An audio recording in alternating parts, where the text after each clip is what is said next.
Selamat pagi dan salam sejahtera untuk kita semua. Dewan juri yang kami hormati, perkenalkan saya Rido Padang dari SMA Negeri 2 Sidikalang sebagai pembicara satu dari pihak Pro. Dewan ini percaya bahwa gerakan kemandirian finansial pensiun dini membawa lebih banyak mudarat daripada manfaat. Dewan juri yang terhormat, dalam mosi kita pada hari ini kita akan membahas apakah gerakan kemandirian pensiun dini atau KFPD yang merupakan sebuah gerakan yang bertujuan untuk secara signifikan mengurangi pengeluaran dan meningkatkan investasi sehingga seseorang dapat dengan cepat mencapai kondisi memiliki cukup pendapatan atau kekayaan untuk membiayai kebutuhan hidupnya sepanjang sisa hidup tanpa harus bekerja atau bergantung pada orang lain, lebih banyak membawa mudarat daripada manfaat. Pada mosi yang akan kita bahas pada hari ini, kami akan menjabarkan beberapa poin mengapa kami yakin untuk mendukung mosi perdebatan kita pada hari ini. Poin pertama adalah menurunkan kinerja SDM. Kita mengetahui bersama bahwa masa produktivitas yang ada di Indonesia saat ini hanya sampai 60 tahun saja. Sedangkan kita dapat melihat negara lain yang bahkan usia produktifnya sampai 80 tahun. Jika KFPD benar-benar dijalankan oleh warga negara kita, pastilah masa produktif yang awalnya sudah lemah karena hanya sampai 60 tahun menjadi lebih sedikit. Pastinya hal ini menyebabkan kinerja SDM semakin menurun karena seharusnya umur yang masih produktif harus digunakan sebaik mungkin sehingga kinerja SDM semakin tinggi. Sebagai pemisalan, jika ada seseorang yang memilih pensiun dini padahal umurnya masih produktif, pastilah sisa umurnya yang masih bisa digunakan untuk meningkatkan kinerja SDM malah terbuang sia-sia. Sehingga hal ini akan berdampak buruk bagi kinerja SDM itu sendiri. Poin kedua adalah ketidakseimbangan SDM sehingga menurunkan pendapatan nasional. Dewan juri yang terhormat, kita mengetahui bersama bahwa KFPD merupakan satu gerakan yang membuang-buang masa produktif mereka.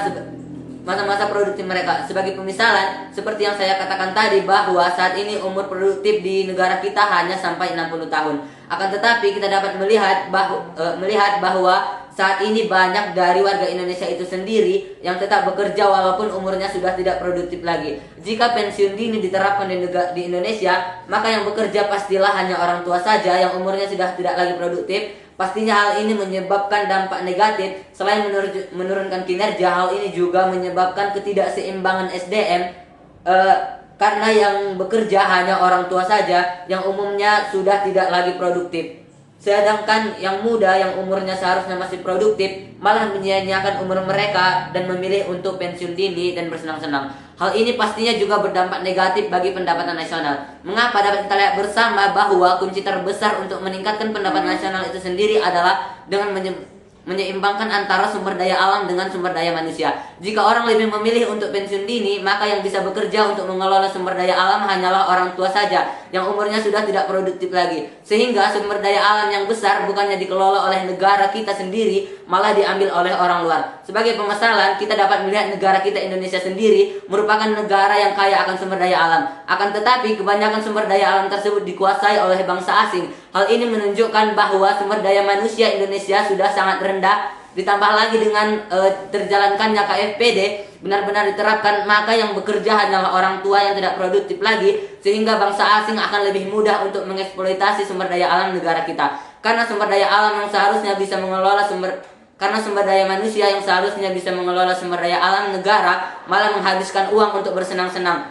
Padahal kita tahu bersama bahwa walaupun dia memiliki investasi yang banyak, pastilah itu belum tentu cukup untuk menghidupi kehidupannya sehari-hari. Ditambah lagi, jika negaranya menjadi negara miskin karena tidak bisa mengelola sumber daya alam, maka ia akan kesulitan untuk menjalani sisa hidup.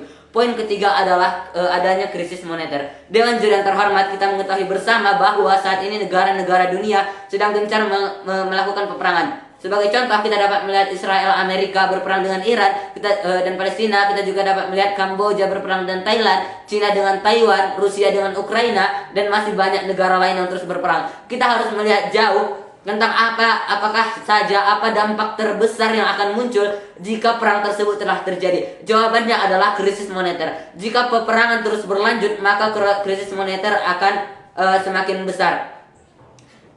Maka krisis moneter bisa saja terjadi. Jika seseorang pensiun dini, pasti ia tidak akan bisa memperkirakan berapa uang yang bisa ia pakai dan sampai kapan. Mengapa? Karena kita ketahui Dewan juri bersama bahwa umur merupakan hal yang kompleks dan tidak bisa dipecahkan. Kita harus tahu bahwa sampai saat ini belum ada yang tahu sampai kapan umur itu bisa bertahan. Belum ada yang tahu kita itu bisa hidup sampai kapan. Sebagai pemisalan, jika seseorang memilih untuk pensiun dini, ia menyimpan investasi 300 miliar atau 300 triliun, itu terserah. Tapi ia hanya memperkirakan untuk hidup selama 60 tahun. Bagaimana jika ia bisa saja hidup selama 70 tahun dan dampak terburuknya adalah jika krisis moneter itu benar-benar terjadi dan uang yang awalnya 300 triliun tadi yang ia merasa sudah cukup bisa saja langsung harganya turun menjadi 3 juta saja, sehingga itu tidak akan cukup. Sehingga kerugiannya itu bukan hanya kepada negara sendiri tetapi terhadap dirinya karena ia tidak akan sanggup untuk memenuhi kehidupannya selanjutnya.